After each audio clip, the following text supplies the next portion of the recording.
Այսօր գտնվում ենք Սան Մարկոյում, այս հրաշք պալմաներին ենք հակաստրես տալիս, նոր են բերել, այս մեր պալմաները, այնտեղ ունենք, ստեղ ունենք, այս ամբողջը պալմաները,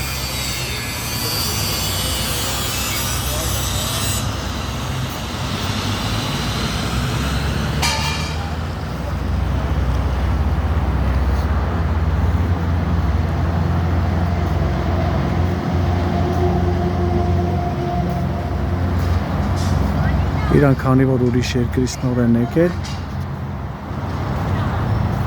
իրանց պետք է ավելար վիտամիններ, հակաստրեսներ, որպեսզի կարողանան ադապտացվել Հայաստանին, սովորեն մեր օդին, ջրին, արևին, այսքանը։